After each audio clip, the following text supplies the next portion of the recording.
ರಾಜ್ಯದಲ್ಲಿ by election ಅಬ್ಬರ ಹೇಗಿದೆ? ದಾವಣಗೆರೆಯಲ್ಲಿ ಪ್ರದೀಪ್ ಈಶ್ವರ್ ಹವಾ, ಬಾಗಲಕೋಟೆ ಕೈಯಲ್ಲಿ ಭಿನ್ನಮತ ಶುರುನ. By election Hungama.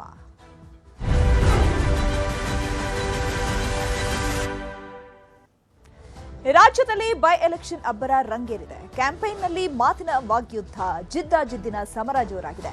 ಅಭ್ಯರ್ಥಿಗಳ ಪರ ನಾಯಕರು ಅಖಾಡಕ್ಕೆ ಇಳಿದು ಮತಯಾಚನೆ ಮಾಡ್ತಿದ್ದಾರೆ. ದಾವಣಗೆರೆಯಲ್ಲಿ ಪ್ರಚಾರದ ಅಖಾಡಕ್ಕೆ ಪ್ರದೀಪ್ ಈಶ್ವರ್ ಇಳಿತಾ ಇದ್ದಂತೆ ದೊಡ್ಡ ಹಂಗಾಮವೇ ನಡೆದು ಹೋಗಿದೆ. ಮತ್ತೊಂದು ಕಡೆ ಬಾಗಲಕೋಟೆ ಕಾಂಗ್ರೆಸ್ನಲ್ಲಿ ಲೀಡರ್ಸ್ ಅಖಾಡಕ್ಕೆ ಇಳಿದಿರೋದು ಹೊಸ ಚರ್ಚೆ ಹುಟ್ಟುಹಾಕಿದೆ. ಈ ಕುರಿತ ರಿಪೋರ್ಟ್ ಇಲ್ಲಿದೆ.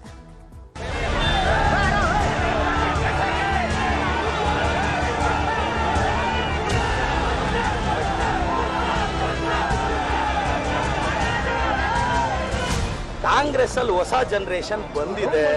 ತೊಡೆ ತಟ್ಟುವಾಗ ತೊಡೆ ಕೈ ಎರಡು ಕರೆಕ್ಟ್ ಆಗಿರುತ್ತಾ ಇಲ್ವಂತ ತೊಡೆ ತಟ್ಟಬೇಕು. ಇಲ್ಲ ಆಫೀಸ್ ಮುಂದೆ ಬಂದು ತೊಡೆ ತಟ್ತೀವಿ ನಾವು.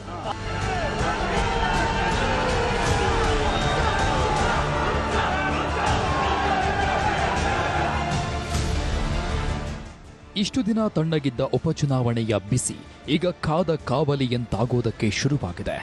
ಮಾತಿನ ವಾಗ್ಯುದ್ಧ, ಜಿದ್ದಿನ ಸಮರ, ನಾನಾ ನೀನಾ ಅನ್ನೋ ಪೈಪೋಟಿ, ಇದೆಲ್ಲದರ ಮಧ್ಯೆ ಪ್ರಚಾರದ ಅಬ್ಬರ ಕೂಡ ಜೋರಾಗಿದೆ. ಬಾಗಲಕೋಟೆಗಿಂತ ದಾವಣಗೆರೆ ದಕ್ಷಿಣ ಕ್ಷೇತ್ರವೇ ಎಲ್ಲರ ಹಾಟ್ ಸ್ಪಾಟ್ ಆಗಿದೆ. ಯಾಕಂದ್ರೆ ಬಂಡಾಯ ತಣ್ಣಗಾದ್ರೂ ಒಳಗೊಳಗೆ ಆತಂಕ ಕಾಡ್ತಾನೆ ಇದೆ. ಹೀಗಾಗಿ ಇವತ್ತು ಮತ್ತೊಂದು ಸುತ್ತಿನ ಸಭೆ ನಡೆಸಿದ್ದಾರೆ. ಪೈಲ್ವಾನರ ಕುಸ್ತಿಗೆ ಬ್ರೇಕ್ ಹಾಕಲಾಗಿದ್ದು ಪ್ರದೀಪ್ ಈಶ್ವರ್ ಹಂಗಾಮ ಎಬ್ಬಿಸಿದ್ದಾರೆ.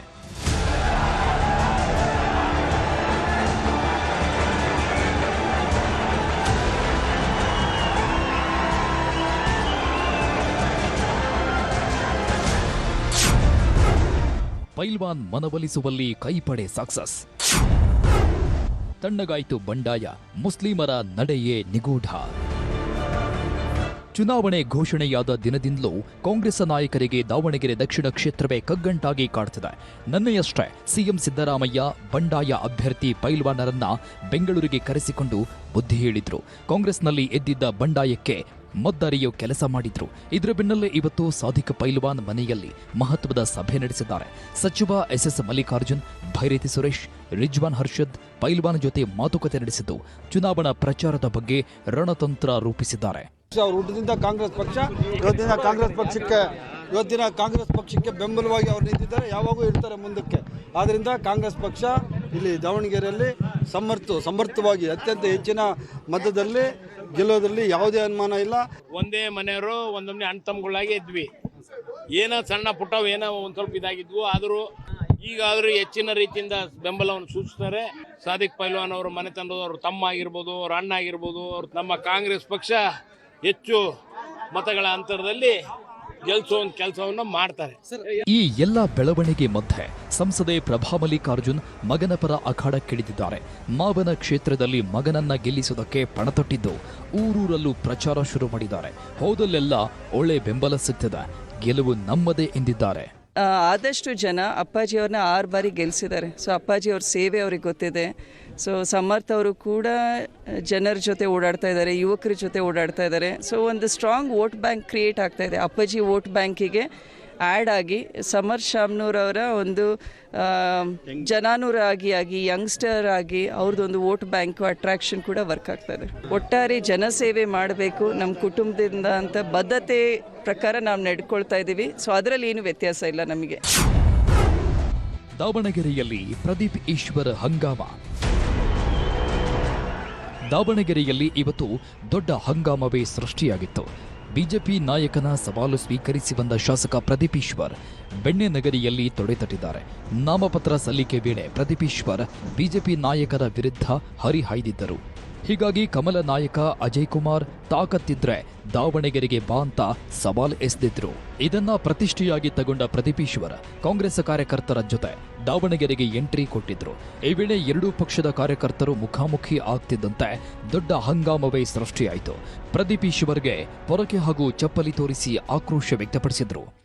ಯತ್ನಾಳ್ ಅವರು ಅವ್ರ ಚೇಲ ಕೈಯಲ್ಲಿ ಚಾಲೆಂಜ್ ಮಾಡಿಸಿದ್ರು. ನಾನು ಇಷ್ಟೇ ಹೇಳೋದು, ಅಣ್ಣ ಅಶೋಕ್ ಅಣ್ಣ, ಕಾಂಗ್ರೆಸ್ ಅಲ್ಲಿ ಹೊಸ ಜನರೇಷನ್ ಬಂದಿದೆ. ತೊಡೆ ತಟ್ಟುವಾಗ ತೊಡೆ ಕೈ ಎರಡು ಕರೆಕ್ಟ್ ಆಗಿರುತ್ತಾ ಇಲ್ವಂತ ತೊಡೆ ತಟ್ಟಬೇಕು.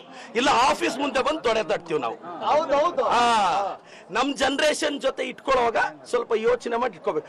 ದಾವಣಗೆರೆಗೆ ಬಾ ಅಂದ್ರು, ಪಾರ್ಟಿ ಆಫೀಸ್ ಹತ್ರ ಬಂದೆ. ಇದು ಬಿಜೆಪಿಯ ಸಂಪ್ರದಾಯ.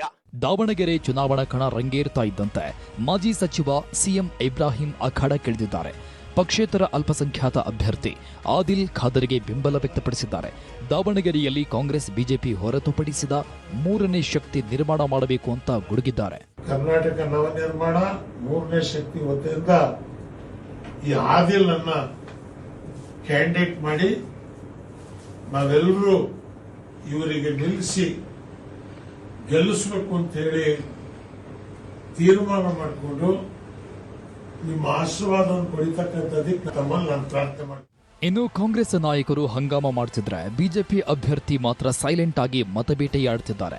ಶ್ರೀನಿವಾಸ ದಾಸಕರಿಯಪ್ಪ ಬೆಳಗ್ಗೆಯಿಂದಲೇ ಅಖಾಡಕ್ಕಿಳಿದಿದ್ದು ಕ್ಷೇತ್ರದ ಮಹಾರಾಜಪೇಟೆ, ಚೌಕಿಪೇಟೆ ಸೇರಿದಂತೆ ಹಲವು ಕಡೆಗಳಲ್ಲಿ ಪ್ರಚಾರ ನಡೆಸಿದ್ದಾರೆ.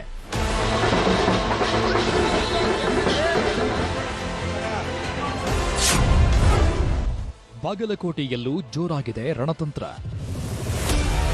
ಬಾಗಲಕೋಟೆಯಲ್ಲೂ ಕಾಂಗ್ರೆಸ್ ಬಿಜೆಪಿ ಸ್ಪರ್ಧಿಗಳು ಅಬ್ಬರದ ಪ್ರಚಾರ ಮಾಡುತ್ತಿದ್ದಾರೆ.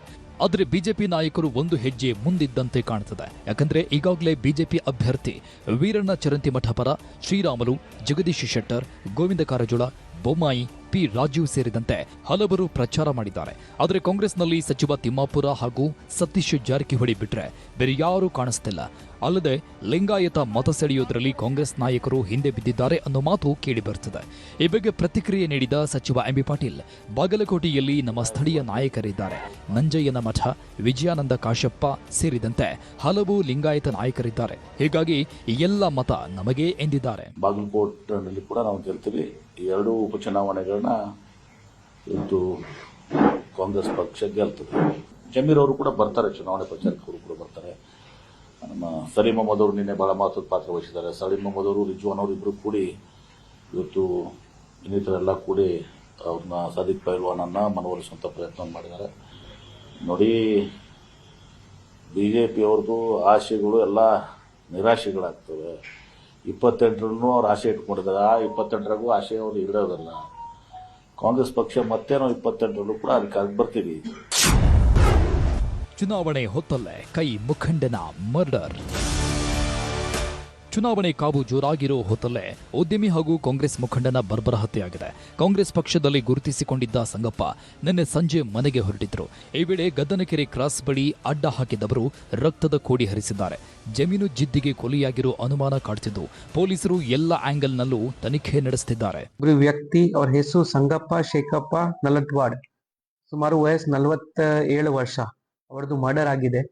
ಅವರು ಅಲ್ಲಿ ಅವ್ರ ಮನೆ ಹತ್ತಿರಾನೇ ಒಂದು ಲಾಡ್ಜ್ ಅಲ್ಲಿ ಕೆಲಸ ಮಾಡ್ತಾ ಇದ್ರು. ಆ ಕೆಲಸ ಮುಗಿಸ್ಕೊಂಡು ಅವ್ರ ಸ್ಕೂಟಿಯಲ್ಲಿ ವಾಪಸ್ ಬರುವಾಗ ಇಬ್ರು ಜನ ಕಾರಲ್ಲಿ ಅವರಿಗೆ ಫಾಲೋ ಮಾಡಿದ್ರು. ಅವ್ರದ್ದು ಪ್ರೀ ಪ್ಲಾನ್ ವೇ ಅಲ್ಲಿ ಮರ್ಡರ್ ಮಾಡ್ತಾರೆ, ಮತ್ತೆ ಅಲ್ಲಿಂದ ತಪ್ಪಿಸ್ಕೊಂಡು ಹೋಗ್ತಾರೆ. ಅವರು ಮೋಟಿವ್ ಲಾಸ್ಟ್ ಪಾರ್ಟ್ನರ್ ಅದ್ರಲ್ಲಿ ಅದೇ ಇತ್ತು. ಇವರು ಇಬ್ರು ಮೇಲೆ ಫ್ಯಾಮಿಲಿ ಅವರು ಸಂಶಯ ವ್ಯಕ್ತಪಡಿಸಿದ್ದಾರೆ. ಇವರು ಬೇರೆ ಯಾರಿಗೆ ಸುಪಾರಿ ಕಿಲಿಂಗ್ ಅಥವಾ ಅಂತರ ಏನಾದ್ರು ಹೇಳಿರಬಹುದು. ಸೊ ಈ ಮೇನ್ ಪರ್ಸನ್ ಪ್ಲಸ್ ಯಾರಿಗೆ ಹೇಳಿದ್ದಾರೆ ಎಕ್ಸಿಕ್ಯೂಟ್ ಮಾಡಕ್ಕೆ, ಅವ್ರು ಇಬ್ರು ಟೀಮ್ ನಾವು ಪತ್ತೆ ಹಚ್ತೀವಿ. ಒಟ್ನಲ್ಲಿ ಉಪಚುನಾವಣಾ ಕಾವು ದಿನೇ ದಿನೇ ರಂಗೇರ್ತಾ ಇದ್ದು ಗೆಲುವಿನ ಪತಾಕೆ ಯಾರ ಪಾಲಾಗಲಿದೆ ಅನ್ನೋದನ್ನ ಕಾದು ನೋಡಬೇಕಿದೆ.